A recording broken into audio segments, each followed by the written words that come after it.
welcome to Writing at the Edge. And this is an interview with Edie Cay, who is an author, an award-winning author of many novels, including two series, When the Blood is Up, a five-book Regency romance series featuring lady boxers, and The Ladies' Alpine Society, a four-book series set in the 1860s featuring lady mountain climbers.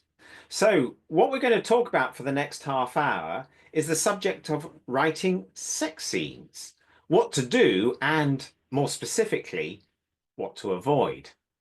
Before we start, I must just say that the following interview does contain discussion of sexual content in literature, specifically focusing on how sex scenes are written in historical romance novels. While I can assure you that the conversation will be professional and literary in nature, it may not be suitable for younger viewers or listeners, or those sensitive to discussions of intimacy and sexuality. So, if you're under 18 or you feel this topic may not be comfortable for you, now would be a good time to leave the discussion. So, Edie Cay, let us start with the title of our discussion. Does the Earth move for your readers? Now, how do you interpret that question in the context of writing sex scenes in romantic fiction? Well, I interpret that question in the idea of, as a reader, is your reader moved by what you are doing? And whether that is some very aggressive hand holding that you might get in more cozy romances, or some more aggressive and kink adjacent uh, scenes that you might get in some steamier or erotic romance. The point is not the mechanics of whose hand is where, but it's whether or not your reader is actually engaged and believing what is on the page. And I think that is something that translates not just in sex scenes, but also in fight scenes, um, in of political turmoil. If the reader doesn't fundamentally believe that these characters are doing what you claim them that they are doing, then it's pointless. So it's important to make sure that no matter what action is being taken on the page, that there is a reason behind those actions taking place. So that's about the character arc, and it's about plot development. Just for any scene, whether it's a sex scene or a fight scene, how the characters develop and how the characters come into it, and then how the characters go out of it. That's really what you're trying to describe for the reader. Yes. I mean, we've all seen the movies where the two romantic leads have absolutely zero chemistry and then they kiss and you kind of go, ugh. Even though they're very attractive people and you think, I'm sure there are lots of other very attractive people who would like to kiss these individuals, you just don't believe that these two are the two that be kissing. And that's Okay. kind of, yeah, that's the issue that you have, the dilemma that you have in any sort of romance, to make sure that your characters have chemistry. So it's really about that credibility that you're putting across something which the reader can totally believe in. And if the reader believes that the sex scene is the most logical and natural development in those two characters and in the plot, then of course it works. But if they don't have that credibility, it's not going to work. Would you Correct. agree with that? Yes, yes, I absolutely believe with that. And also the lead up, that we see in again, I'm going to use movies because that's a very universal way for people to discuss it and engage with the topic. But you see sometimes in movies where, the characters who have never yet before touched all of a sudden are launched themselves at each other and they're making out and you're like, wait, what? And it's the same thing in books too, where there has to be a logical progression. And the great thing about books is that you get to have that interior moment to say, oh, I'm very attracted to this person. Or the moment when hands brush. I always refer to the hand moment in the 2005 Pride and Prejudice film with Keira Knightley, because there is the moment of this hand flex where Mr. Darcy hands Elizabeth up into the carriage, and the camera zooms in on his hand, and he just does this hand flex as if it's burning him. And I think that that is like this core of what romance is really about. Because as readers, as romance readers, that is what we're looking for. We are looking for that moment, that frisson that can occur between two people, because it is exciting. And not all, I would not say universal, but it is a very common experience for a lot of people. Okay, thank you. I mean, I'm very interested in you say that because I use the hand touch quite a lot in my books. But my books are the sort of, I won't say cozy because they're not. They're action adventures, but they don't go as, and we'll talk about this in a moment. They don't go beyond the bedroom door. Um, Mhm. and in that respect, I use hand touch and hand brushing as a sort of a symbolic way of describing that these two characters actually have got some kind of connection. But I mentioned about not, not stopping at the bedroom door. Mhm. In a cozy kind of book, you stop at the bedroom door. You don't go beyond that. In a more steamy book, you go through the bedroom door and you see what happens. Can you take us through the sort of the logic and the thinking behind why that works so well? Sure. So when they stop at the bedroom door, we call that closed door versus open door romances. And some of that is reader preference. Some readers prefer not to go beyond the bedroom door. They understand the passion, they understand the attraction, and then they're done. Like that's all they're comfortable with reading. For others, they want to see the full development. And in steamy romances, what is compelling about having those open door, not just that sex sells, but because the act itself is still a continuation of that emotional intimacy. And so some of the best sex scenes, in my opinion, are the ones where there is still dialogue and not just the ooh, that might be like, I cringe every time I see that, honestly. But the idea that they are sharing emotional connection while this is happening, whether it's a second chance romance where the characters have maybe been apart for years and then get to have that connection again, and it's a combination of nostalgia and something new because they have become new people. Or is it, what is very common in regencies where it's the rake who has a bunch of experience, but this is the first time he's with someone who he loves. And perhaps the female character often is a virgin, and so she's never done this before. So it is a level of vulnerability emotionally for the male rake character, as well as physically and emotionally for the female virgin character. And so then they have that juxtaposition where we get to see the emotionality of the man in the scene with the um, naivety of the virgin in the scene. And that's one of the things I think is very compelling for a lot of readers. I mean, those are just common tropes. There are tons of them, but those are the most common ones that I see. Okay, so we're really focusing here on historical novels. How do you balance historical authenticity with the sort of modern expectations around sexual content? I mean, in particular, how do the social norms, societal norms of a historical era, which are probably very different to the norms of our era, how do you sort of balance those two different sets of norms and how when you're when you're writing sexual content? So, one of the things that you always have to understand and have in your head when writing historical content is how much actual history are you bringing in and how much are you interpreting for the modern audience. So, it's the same way that you think about dialogue, where there are certain words that we use now that don't have the same connotations as they did back then. There are also a bunch of words that they use that we don't use. And to put things in exactly period language would be very stilted to a modern reader, and they don't want to read that. Otherwise, we would be reading, you know, contemporary literature of that time period. There are plenty of romances then. So the same thing with our sexual mores as well. It is an interpretation, and that's part of what you do as a historical fiction author is make an interpretation from that time period for your modern reader so that they understand the context in which you're placing these characters. And there is a lot of not great understanding sometimes of ye olde world, because we are also inundated with fantasy history, that Mm.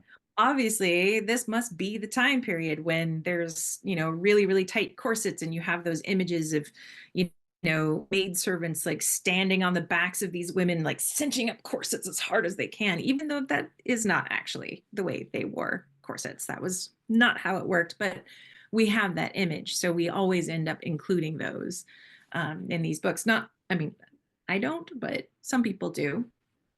So when you're talking about the actual sex scenes, it's the same idea where you are dealing with a modern audience. So just as in the modern historical fiction realm, we have young dukes with nice teeth and big muscles. Some of them have tattoos, even though that is not what dukes would have looked like. And that is, they would not have been young, because by the time you get to that level of your nobility, they would have been a bit older. Um, so there is a level of suspension of disbelief that we have to engage in. So because we are doing for the modern reader in those aspects, a lot of them also take that into a more fairy tale telling of the bedroom. So for a while, there's always trends in historical romance. So for a while, the trend was bondage, and everybody had some kind of rope sequence in their That books. 50 Shades of Grey. Yes, definitely an impact from that. Um, and then a lot of it was more about oral sex. So there's a lot of that happens in different books. It is definitely taking the temperature of readers, and that's one of the things social media has given us, is the ability to see what readers are enjoying and what they aren't enjoying, when they get tired of certain things, when they want something new. So there are some books that will always feel dated because of those trends. So if you look into books that were coming out more in like 2018 to 2020, there's a lot of bondage. Whereas if you read a book now that is, mainstream historical romance, something that comes out of Avon or Kensington, those imprints, you'll see less bondage. So just sort of goes with the trends. But that said, um, the one thing that we always need to talk about is that humans are humans. And so no matter what it is, Rule 34, that on the internet, there's whatever you're thinking of, there's pornography for it. So no matter what it is, someone somewhere was, yes, they were doing that. Yes, absolutely, 100%. Yes. So And okay, so that's Rule 34. I should make a yeah, note. it's I whatever, mean, not creative. It's what it comes down to. is there something which makes a sex scene good? And then the sort of corollary of that is there something which makes it bad? I mean, you've touched on a lot of these, but maybe just sort of consolidate this into one thought. What makes a good sex scene? And then from there, we'll go to what then makes a bad one. A good sex scene has an emotional arc that goes with it. So whether the emotional arc is, so glad we're doing this, I feel connected with you, this is the culmination of all of my love that I have been keeping to myself, and now we get to share this. Um, and then that's the aftermath, is that they're happy and they have taken the relationship to a new level. Or is it, I was nervous, I'm vulnerable, I feel like things are okay. Yes, we're in this together and we've taken this new step and I've changed myself. This has changed me. And then the aftermath is, oh, wait, I can't change. And then their shields go right back up. And the act of sex has changed the relationship once again by reaffirming, no, no, we cannot be together, as opposed to the act reassuring them that, yes, they can. So, And I, so to a certain extent, what you're saying there is there needs to be an aftermath. yeah, It's not like there is no consequence to this. I mean, like any good scene in a book, things have consequences. And to me, that's why, to a certain extent, my books, I always say they write themselves, because you create a scene, and that scene almost demands that you then have the aftermath that takes you in a certain direction. And then that goes in its direction, and so on and so on and so on. So to a certain extent, you almost have that sort of drive that drives the narrative. And so what you're saying is that a sex scene, which is as an inciting incident as much as any.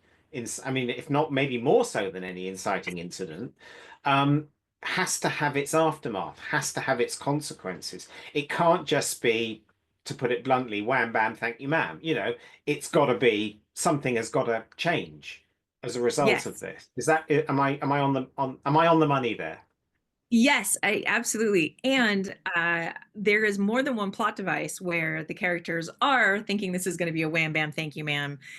And then they catch feelings and then everything changes. And that is a very common, like, enemies to lovers is often a, well, we're just Mhm, going to mhm, bang this out and it'll be fine. And then, mhm, well, that doesn't work out.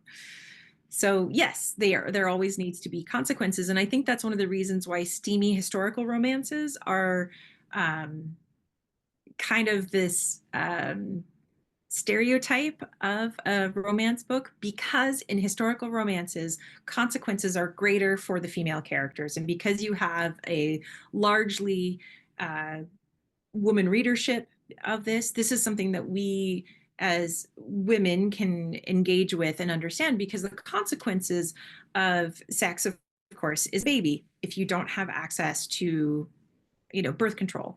And mhm. then they did not have reliable contraception. They did have contraception. There were those. They're often referred to as French letters, because that was how condoms were sold at apothecaries and pharmacies. Only married women could have access to them. They were reusable, which is kind of gross. Sheepskin, mostly, or sheep intestine was the particular method, and it was tied with a bow. Oh, how sweet. You could have a little ribbon.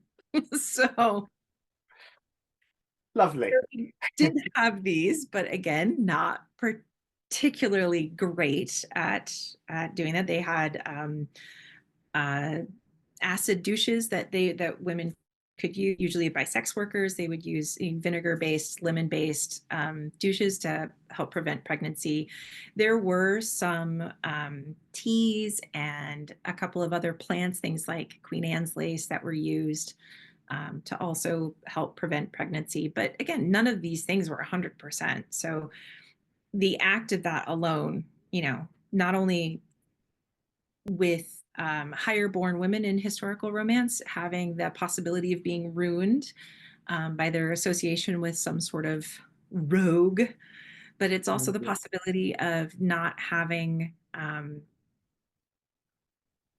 the ability to have some sort of birth control. And there was this belief, not based in science, but a belief that you had to really wait a full year to prove that a woman has not, that the baby that a woman is pregnant with is fathered by the husband and not someone else. So Which is why a woman had to be a virgin when she got married, so that you could be absolutely 100% certain, in very much in this patriarchal society, that it was yours when the baby came along. yes, because it was really more about property. It was about Yeah. property changing hands than it was about uh, really anything to do with the woman. She really wasn't a part of the equation. It was about, yeah, it was about So inheritance. how do you find that works with modern readers? I mean, you said that most of your readers are women. I mean, Oh you yes. personally, but historical romance, it's a higher proportion. And given that most of your readers are women, reading about a time when women were, as you say, not part of the equation, Mhm. how does that play out? And as a writer, how do you balance that to make sure that your readers are engaged with the story? Right. So, well, I mean, part of it is the topics that I choose. For instance, my first book series is about women's boxing, again, which is based in real history. I mean, Jonathan, you've heard my tirades on this before. And I didn't even know that was a thing. Yeah, most people, So I read your book and I went, oh, wow, it's a thing. it's a thing. So, with that, I have a woman who is extremely self-aware, and as one reader put it, she's basically feral. She is so angry and consumed with rage that she's basically feral. And then her whole family is basically this kind of strange conglomeration of aristocrats and non-aristocrats. And um, I think that it's important to discuss individuals when you're writing a story. We are not a monolith. No one of us is a monolith. We all imbue ourselves with aspects of our culture, our genetic makeup, all of those things. Yes, but we are still individuals. And when you are writing a story, you are concerning yourself with the individual characteristics. And while many women upheld the prevailing patriarchal beliefs in that society, they had to. Some found safety within it by holding those up. There are others that basically just flailed in it, and there is historical evidence of women being a part of that. This is after Lady Wollstonecraft wrote, oh, I can't remember the treatise. I can't remember the name of her treatise, but I'll the tell right. you what, I'll superimpose it on the screen in for when this goes out. How about that? It's the rights of women. She Ah, writes okay. it, the Fine. We don't need to. corollary. Yeah. So it's the rights of women, and it's a corollary to the rights of man, by Mary Wollstonecraft, who is, a lot of people say, the first feminist. I don't know if you can say the first feminist because there have been many other women throughout history. She was maybe just the first one with maybe the access to a very good printing press. So, and she also became famous with her affair with Lord Byron and their daughter, who also is a very intelligent human. So, you have all of these women who have their own drives, belief systems, ambitions that have nothing to do with the patriarchal society that wants to keep things very rigid and very controlled. And again, this is one of those myths that people have of ye olde times, that it was really bad before and now it's better, and it's just going to keep going in that line. But that's not really how history works. There's fits and starts and things go back and forth, and Georgian women had an element of freedom that Victorian women did not. And Victorian eras did come back and try to clean up the Georgian predecessors to make them seem more respectable by Victorian standards. And Hmm. honestly, that's one of the reasons why I like writing Georgian era, because people were messy and bawdy and vulgar and loud, and that includes women. Yeah, and in the Victorian era, they covered up the table legs because they thought that was, suggestive. I don't know. Yeah. Anyway, yes. I've sort of Although slightly Victorian lost where I was doc- going with this because it's so fascinating to hear what you're saying. I mean, certainly from a sort of feminist perspective. I mean, I'm a bloke, but I write most of my main characters are women, and so I do have this almost sort of ability, or not ability, but this sort of view that I put them into situations where a man would react in a certain way, and I make my women react in a not different, not too dissimilar way. And that's out of keeping with the historical context. So both my main heroines, Lady Mary de Beauvais, she's a time traveler from the current period, 2015. So she has a very modern attitude, which she actually tries to disseminate to other women in the time. And then, of course, we have Mary Fox, who dresses as a boy and has no truck with, the sort of simpering females that she feels that everyone wants her to be. So yes, I totally get where you're coming from with this. So yeah, I'm not sure quite where that's going, but it was it was a very interesting point. I mean, we were talking about what makes a sex scene good, so yeah. let's just sort of flip it now. What makes a sex scene, what makes you cringe? What's a cliche that makes you roll your eyes and go, "Oh no." I mean, you did mention sort of women going ooh, um, Yeah. but what else? What else? Edie Uh, Cay. What else makes you go ah? That's oh, not good. That's not yeah. good. I personally don't like any sound effects in dialogue. I think that it's cheesy at best. I am definitely a proponent of you only put words in dialogue that are interesting to read. Everything else can be summed up in a paragraph. You don't need to have Mhm. an ooh and an ah in a dialogue tag. I am also not a fan. Well, another great topic here. I'm not a fan of um, coerced consent. So modern modern historical romance is very, very much pro consent and consent on page. This is a really big deal for modern readers. Um, so while when you think of historical romance, you think of like the 1970s, Catherine Woodwis, she wrote the first basically steamy historical romance called The Flame and the Flower. And I think it's The Flame and the Flower. In it, there is rape scenes and then consensual sex. And part of the reason that I think our current climate doesn't appreciate that is that in the 70s, women didn't really have women of the 70s, even though this was a historical novel before then, right? So it's set in a time period much earlier. In order for a woman character to be good, she could not say yes, because any woman who was promiscuous in literature during that time period would end up dying because she was bad. So a lot of the historical romances from that time period and into the 80s, there is an element of rape that occurs first because it gives the female character the ability to be good. I know I'm seeing your face. It is. That is the correct face to make in this discussion. Yes.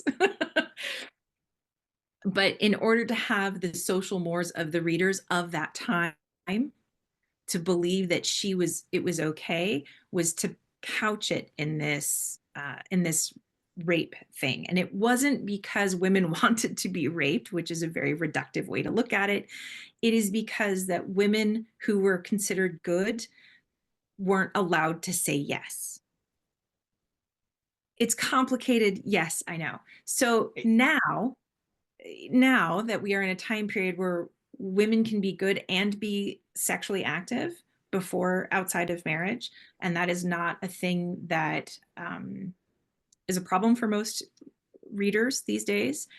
The act of consent has become very much on page to sort of reassure readers that we are not going to be engaging in sort of any aspect of rape culture. Um, it's really important, I think, for a lot of women these days to see themselves in these scenes as well, um, to understand and to process a lot of different ways that sex is being portrayed at us.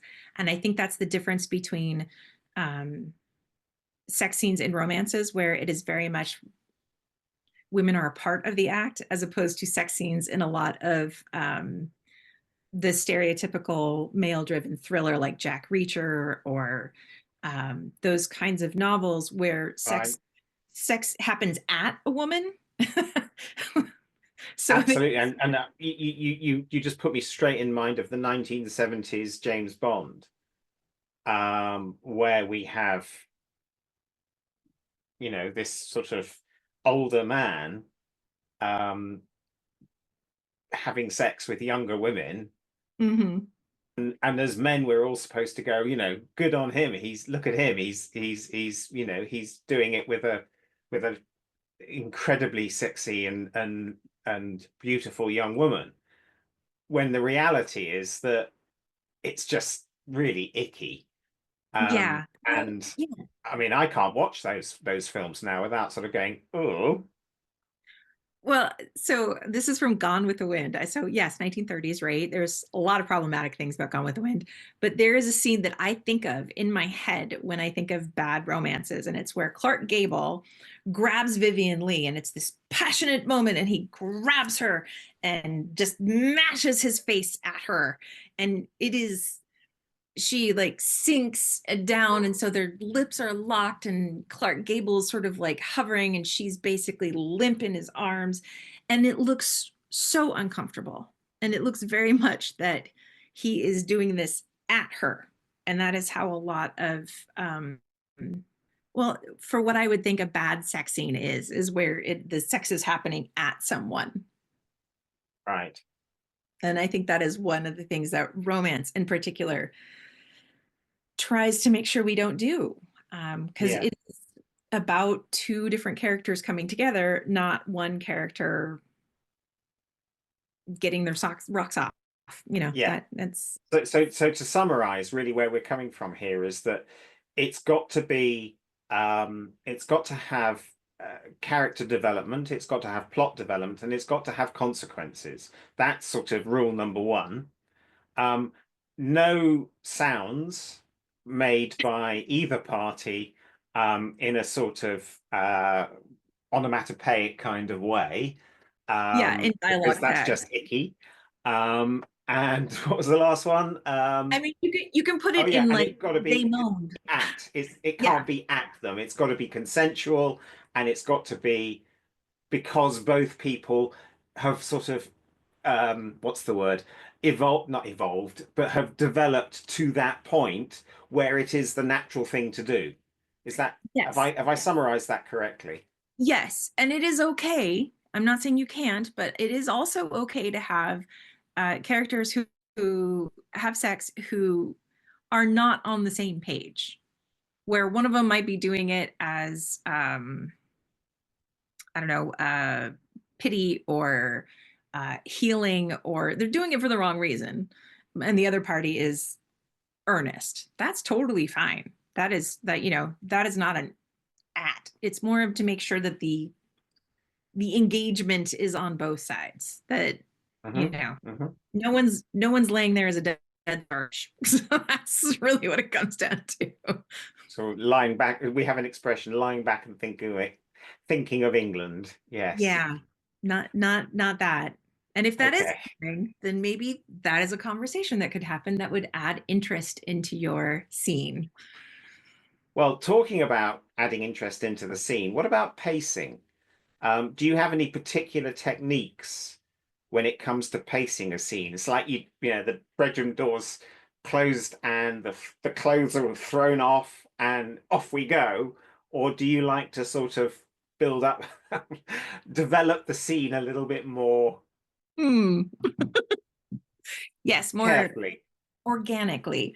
Um, I wasn't sure where you were going with that one. so there is in historical romance there is a sort of formula which Catherine Levesque, the owner and very prolific writer of historical romances and the owner and CEO of Dragonblade Publishing, she calls it kiss kiss bang, and that is the formula for you have a kiss in act one, you have a deepening kiss, maybe that's some petting or maybe in some cases oral, and then third act they actually have sex. So it depends on what kind of novel you're writing. It depends on the the reason why you are choosing to make a steamy book, and it definitely comes down to where the emotional resonance occurs, and that's the one that you want to make sure you linger on. So if it is them actually engaging into penetrative sex, or um, the type of sex that they can do or prefer to do, then that needs to be the one where they connect the most, and that is the one where you need to linger on the every action. um, there are some scenes that I've read that I think are great where uh, every piece of clothing, every button is accounted for. There are other ones where it's, they're what? There's only one bed in this freezing cold cottage, and we're both gonna freeze to death if we don't get naked under this blanket. And then it's more of a cataloging of what is occurring and those small steps, even though this one barrier has been taken away from them. Because those small steps also are symbolic of the emotional level of vulnerability and how those walls are our emotional walls have to be stripped away in order for us to engage fully with the other person. So it that is not an easy one to answer because it depends on where the emotionality is taking place. But that's when you linger. So have you ever had feedback from a reader who found a scene too much, or maybe even not enough? How do you as an author, how do you respond to those? You don't. So I have Well, had how do books. you internally, you might not respond directly to that person, but how does that affect you as a writer? Yeah, You, Edie Cay. yeah. So for the same book, I have had that both where so in my book In Knots Over You, which is the first book in the Ladies Alpine series, it is about a virginal young woman who is climbing Ben Nevis in Scotland, and she becomes separated from the rest of the climbing party with Tristan, who is a young man of standing who has some experience, and they are trapped together in a cave and trying to just weather it out. And yes, this it's not really a cave; it's a ravine, but that's okay. And I do make up an aspect of it where this ravine was prior a place for a tryst, and we don't know if it was just if it was a place for two people who weren't supposed to be together, or was it young people, or was it not really a lover's den, but they find a little romantic picnic of some kind that has been there for a very long time. So some things work and some food works and some food doesn't. And basically she's not entirely sure how well they're going to be able to get out of there. She's injured. The storm is coming. And so she's like, well, I'm stuck here in the middle of the night with you. So we've had this building attraction. So let's do it. And that scene I have been told by some people, was too abrupt, just came out of nowhere. What's happening? No thanks, by some people. And then other readers have been like, they had ropes. Why was there no bondage in this? The title is In Knots Over You. Why are we not putting more bondage in this? So apparently I did not put enough bondage in that But you book. can't, I mean, I suppose ultimately it comes down to you can't please all the people. But in a subject as difficult and as divisive as sex scenes, I suppose you're going to get more polarity or polarization between people who love it and want more and people who really don't feel comfortable with it.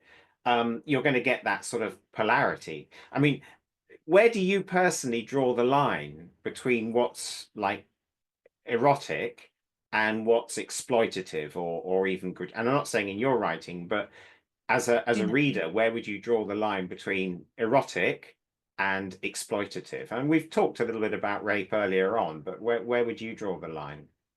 Really, it comes down to consent. Hmm? There's even books that I have read that came out very recently that I read. And I like the rest of her book, but in the sex scenes, it is very much a no, no, no, heaven forbid. And then it happens anyway. And I actually just stopped the book right there. I couldn't read anymore. Um, Not because the writing was bad, but because I felt like I couldn't trust her anymore. I couldn't trust the author anymore to have my best interests at heart, um, because of that. I So mean, that's a really powerful. almost visceral response to reading a book. I mean, we all have books that we haven't finished. For me, it's usually because I'm bored. But to have something which is as powerful as that, that's really interesting. Yeah, absolutely. Well, and I think that there are still many readers who are fine with that because it is a convention of the genre left over from, earlier times. But for me, and you can see it in a lot of readers if you say, "Oh, which writers, which authors do you prefer?" And they can give you a list, and if certain names are on the list, and you're like, "Oh, you are this kind of reader." And then if they list another set of names, you're like, "Oh, you're this kind of reader." And you can really kind of pick out based on those author names which kind of reader you're looking at and who's going to be okay with what. So I do tend to, because my books are very much less about, I don't know, what are my books about? Because my books, Women who break the mold, I think, isn't it? I'm sorry. Women who break the mold, women Yes, who push back and live their own lives. yes, women who push, definitely, yeah, women who push back. And a good chunk of that means that my male heroes, and I do write in dual POV, so I make sure that my male characters are very much represented, and I try to make sure that their storylines are independent of the love story, just as well as the women also have a storyline that is independent of the love story, that they are whole characters in of themselves. And I want to make sure that their perspectives are respected just as much as the women's perspectives are respected, and how they come from different places and how they're treated very differently by the outside world. In The Boxer and the Blacksmith, my second book of the first series, it's about a female boxer who is white and English, but then the blacksmith is a black man from Manchester and comes to London. And so he is definitely an outsider, not just because he is a blacksmith who happens to also have black skin, but because he's from Manchester as well. So he doesn't know the area. He's not a part of that social scene. He has to figure out where he fits in a couple of different ways. And so you have the outsider woman who's very much from lower class, um, who is a profession that is very isolated and niche and looks very different because of her history as a boxer. And so they are both finding their own ways, and that way they have their own paths that they take. And so, like, their first kiss takes place in a garbage heap. I know.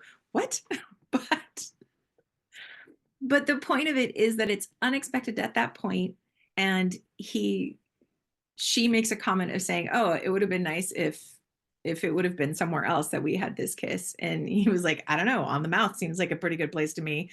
And so it's a way to also have this levity between these two who have humor between them, Yeah. for that is a huge And aspect of the you, relationship. I mean, we're coming sort of coming towards the end, but I just have another question. You talk about the male perspective and the female perspective. Do you think that men can write good sex scenes, or do you think that it's sort of for a woman reader that a man's view of the sex scene is just too alienating for them? I think that I think that men can write great sex scenes, but I do think that they have to divorce themselves from their own experience in sex, if that makes sense. That the perspective of the male in the sex scene is not for him, it's for them, which Hmm. is the same perspective as the woman is also having. So that way that your reader is seeing through his eyes, but seeing and experiencing them as a couple. And one of the things that in the broader view of historical romance as a genre, and I think contemporary romance as well, is that part of what female readers are looking for is being desired. And so part of the male perspective is saying how much he desires his partner. And I mean, I think that goes across whether you're talking about heterosexual sex or homosexual sex or non-binary sex. I think it doesn't matter the participants as long as both characters are feeling and discussing their attraction to their partner, because that is what engages the reader. That is the desire that we want to feel as readers.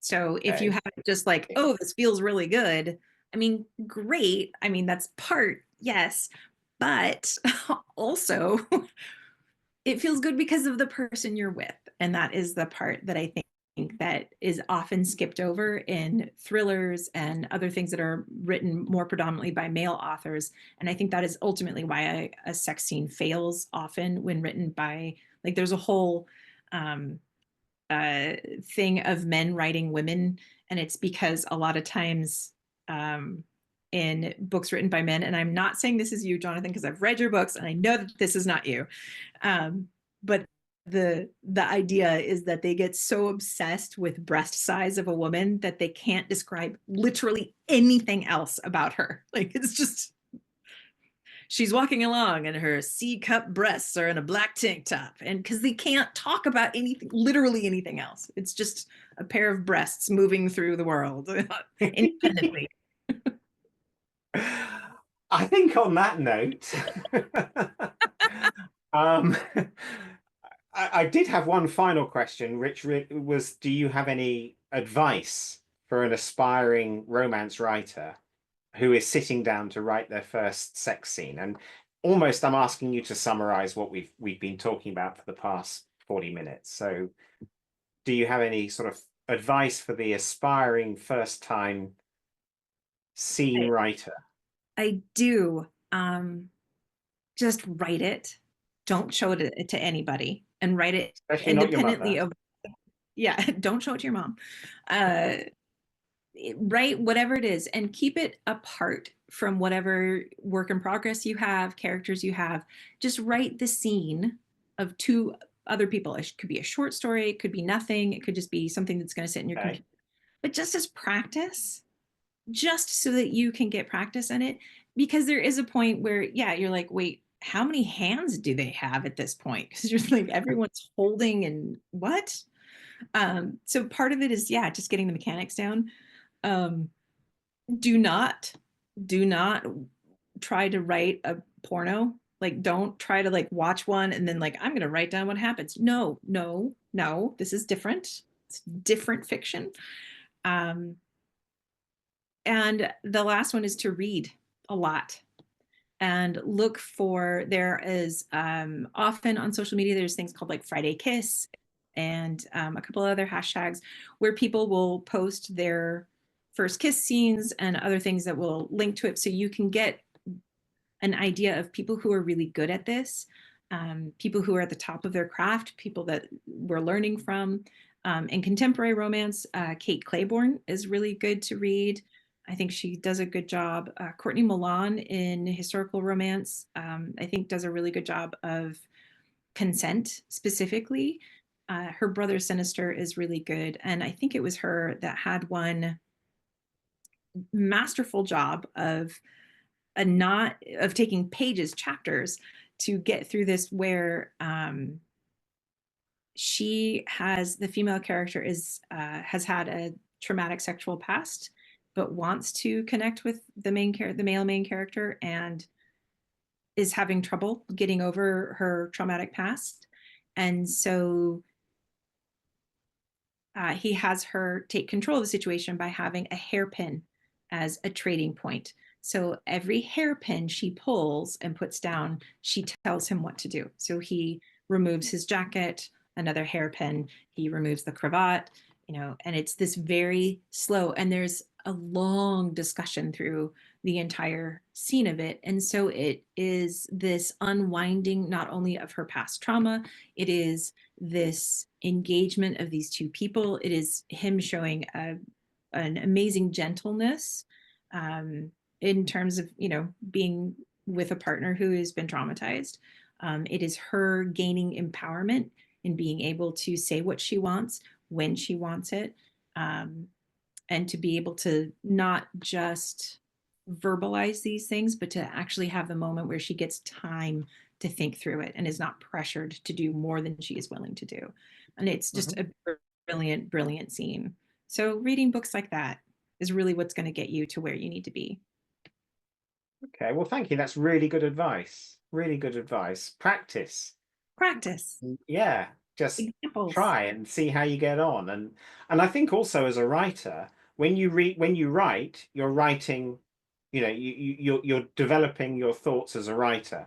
But when you stop writing and you go back and you read, you're reading it as a reader. And Yes. I find it's a very different process. It's a very different experience. So what you're saying here is practice, and then I'm saying go back and read. And if Yes. you go, ooh, you've not got it quite right yet. And Especially that if might it's in be, dialogue. Don't put that in a dialogue tag. yeah, no, no, no, no, no, no, oohs in the dialogue. I think we've got that one. Yeah, thank Yeah. you. Okay. Thank you. Well, Edie Cay, it has been really, really interesting. Thank you so much. I have really enjoyed hearing your experience of how to Yes. do this really, quite a difficult topic. It's not an easy, excuse me, it's not an easy part of a writer's craft. It And is I'm absolutely thrilled to hear your thoughts. Thank you so much indeed. And thank you. And we will certainly think about how we go about writing such scenes in future. absolutely. Thank you so much for having me. I appreciate it. Thank you.